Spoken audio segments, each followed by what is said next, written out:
Welcome. In today's quick guide, I'll show you how to control who can comment on your Instagram posts using the latest update on Instagram Web, right from your PC.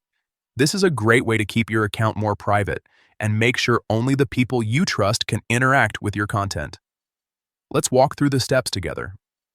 First, open your browser and go to Instagram Web. Log into your account if you haven't already. Once you're on your home feed, look to the bottom left corner of your screen.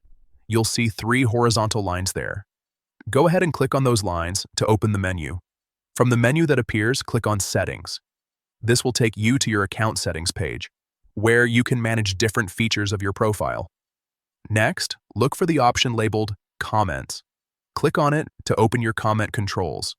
This is where Instagram allows you to decide who can comment on your posts. Now, you'll see a section that lets you choose who is allowed to comment. Select the option that says People you follow and your followers.